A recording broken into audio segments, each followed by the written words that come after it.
This clip is from The Buckle Bomb Show. New episodes drop every Sunday at youtube.com/bombmediaproductions.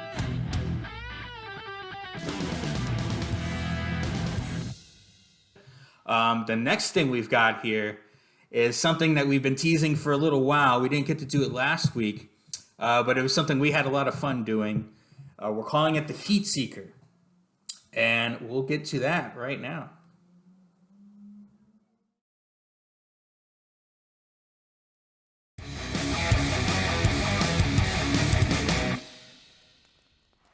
Ladies and gentlemen, what a show so far. We've got something special here for you up next. It's called the Heat Seeker. The Heat Seeker, well, is this gentleman right here, Anthony Roan. Tony, what have you got to say today? I see. You hear that, Bomb Bobby? From the sportatoriums in Tampa to the armories in Georgia. From the bingo halls in Philly to the coliseums in Cali. Back to the gardens of New York City. The world wants to know, where's the Intercontinental Championship? For over 40 years, it's been a cornerstone in professional wrestling. Razor versus Shawn, Bulldog versus Bret, Orton versus Mick Foley. But come WrestleMania, if it doesn't appear on the pay-per-view, it's been one whole year since we'll see it on a pay-per-view. Now, God bless Ricochet and God love him, because where we were going before was a dark, dark path. Let me tell you something. That used to be what was the cream of the crop to the top. The last person that happened to was a guy by the name of Big E. You hear of him? Let me ring a bell for you. He got the old IC jetpack to day one. Brock Lesnar, fatal five-way. Didn't even take the pin. So unless WWE could put some more creative into the IC title and worry less about who's chasing Dana Brooke for a Waffle House clock, we're in bad ways. Well, there you have it. Tony, certainly a heat seeker with that one. Bobby, back to you. All right, there we go. That was a lot of fun to do. Certainly, you had a topic there that's worth discussion here with the Intercontinental Championship and how it's being used. So talk to me a little bit about what you think here with the Intercontinental Championship, how it's being used right now, how it compared to how it used to be used, and let's have a discussion about this. Well, I would like to point out, as you know, when I wrote the original script for the first Heat Seeker, it was a few weeks back. At the time, we had Shinsuke Nakamura defending the Intercontinental Championship on television for the first time, and I think at that point it was like 4 or 5 months. Yeah. Finally dropping it to Sami Zayn. And to me, the Intercontinental Championship is one of the most prestigious championships in all pro wrestling. For over 40 years, it's been a cornerstone in the industry. And to me, it was terrifying seeing the path in which the Intercontinental Championship was on, because you knew at the time Sami Zayn was going into WrestleMania feuding with Johnny Knoxville. And in my opinion, we've seen what happens when you put championships on celebrities. You know, God love David Arquette because he came back from that. But, you know, could you imagine? I don't hate the Arquette move as much as some people. But look, I'm not saying I hate it because it brought a lot of eyes to the sport at the time. And it was cross promotion with a movie that they had at the time and all that. But in my opinion, though, there is something to be said about people who come in and get a push because of their celebrity outside of professional wrestling versus those in the back who have been riding the roads, hot dogs and handshakes, not getting that opportunity. Well, in this case in particular, and we can go ahead and interrupt each other. This is going to be a little more of a heated discussion, hence the name of the segment. But that's what WrestleMania is. WrestleMania has always been, from the very first one, bringing in celebrity to help get more eyes on the product. This is our big event of the year. This is the Super Bowl of wrestling. We're going to bring in all the stars that we can that are willing to be here, whether they're promoting Jackass or whatever it might be. Oh, absolutely. But let me ask you a question. It's the Super Bowl of pro wrestling, right? Mm-hmm. Do you know if Eminem got a Rams Super Bowl ring? Did Lawrence Hey, Taylor get a title shot? Did Mickey Rourke get the boxing heavyweight championship belt? but this isn't sports. This is sports entertainment, buddy. This is about getting eyes on a product. It's a promotion. You You're got to sounding promote like it. you're a part of that Jericho Appreciation Society, Well, we can talk about that. That's another discussion. But I mean, AEW is as much sports entertainment as WWE is. The wrestling, pro wrestling in its truest form, isn't either of these No, companies, in my opinion. But absolutely. but getting back to the IC title, I think part of the problem is, and hopefully, if the WWE sticks to its guns here with this unification match with the Universal title and WWE title, I think part of the problem is for the last couple of decades, you've got two world champions most of the time. You've got two minor champions with the U.S. title, has just as big of a history attached to it, if not a bigger one than the IC title. It goes back a little bit further if you count the whole NWA legacy to it.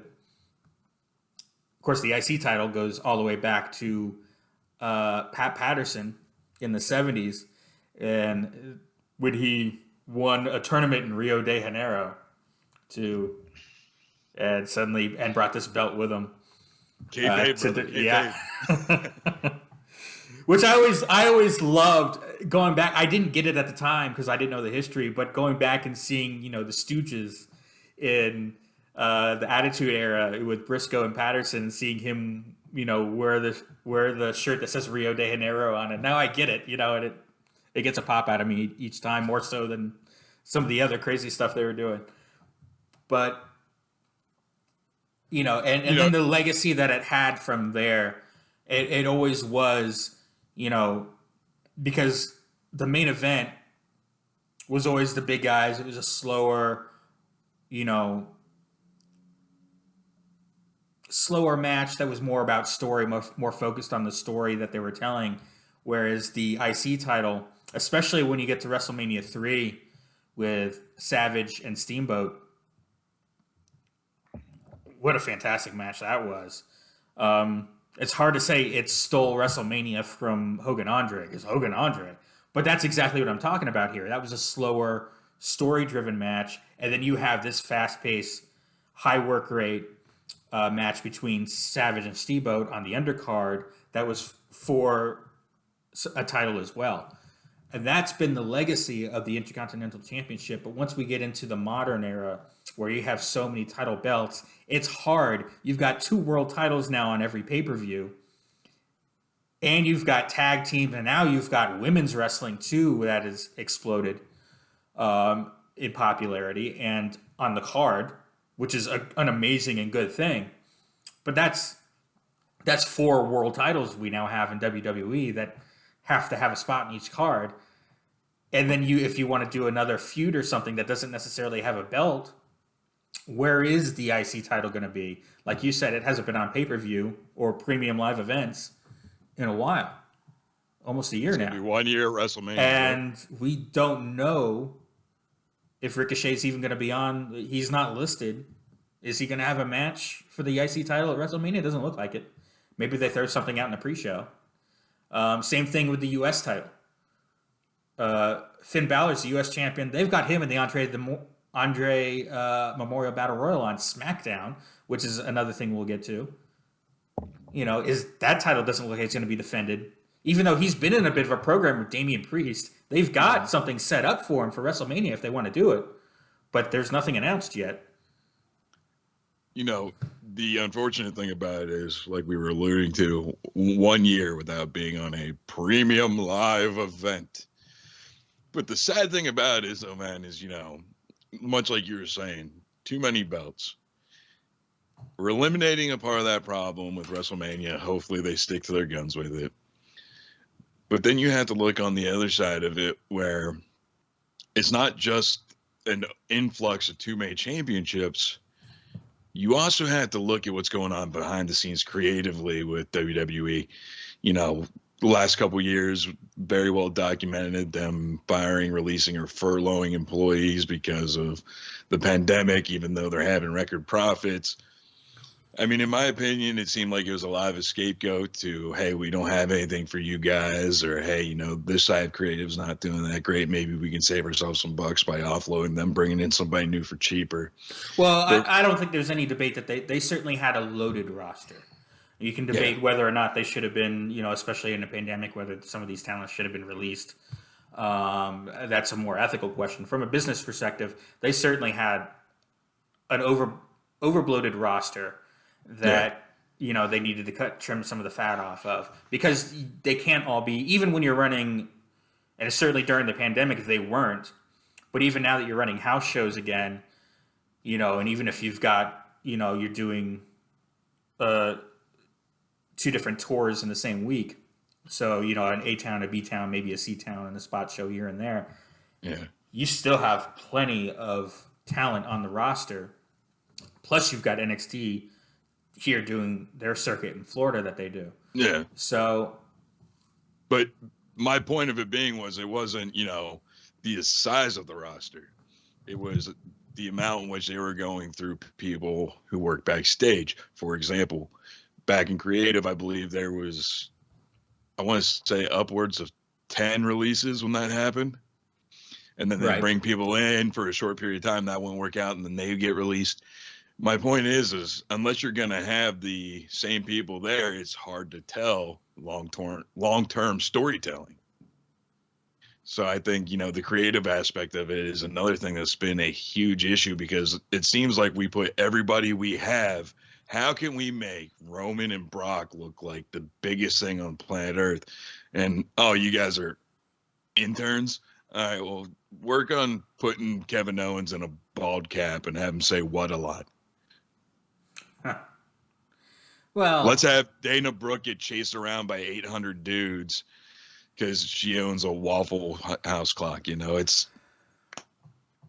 It seems like it's getting the short end of the stick. And in my personal opinion, like I said, if we can't do something with it, get rid of it. Get rid of it. I mean, literally, it is the one championship in the entire world that other companies consistently copy yeah. because of the rich history of it. I mean, for Christ's sakes, what was it?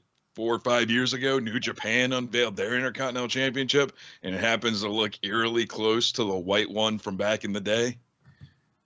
And we just mentioned the Pure Championship, which is Yeah. very much based on that. Yeah, on the legacy of the Intercontinental Championship and what it means as the workers' title. So it's one of those things where have something for it, or just take it off TV altogether, man, because it's at this point it's so sad to put championship on somebody, and because you don't have something for that title, the person holding that title is now not going to get any kind of shine in the company. Well, there's always been that saying, and it's usually used in reference to the world title, but I think it can be used here too, is that, the title doesn't make the man makes the title. And I think with these, specifically with the IC title and with the US title too, I think what they're trying to do is throw a belt on someone and say, okay, this is your champion. So he's the guy we're going with at the moment. And that doesn't necessarily work. You've got to have, even if the person's over, Ricochet or Shinsuke Nakamura, who's definitely over, if you're just throwing the belt on him and that's the story, he's the champion, there's nothing to it. You need a story to follow that up with, a good one, not just one that you're paying barely any attention to. So Absolutely.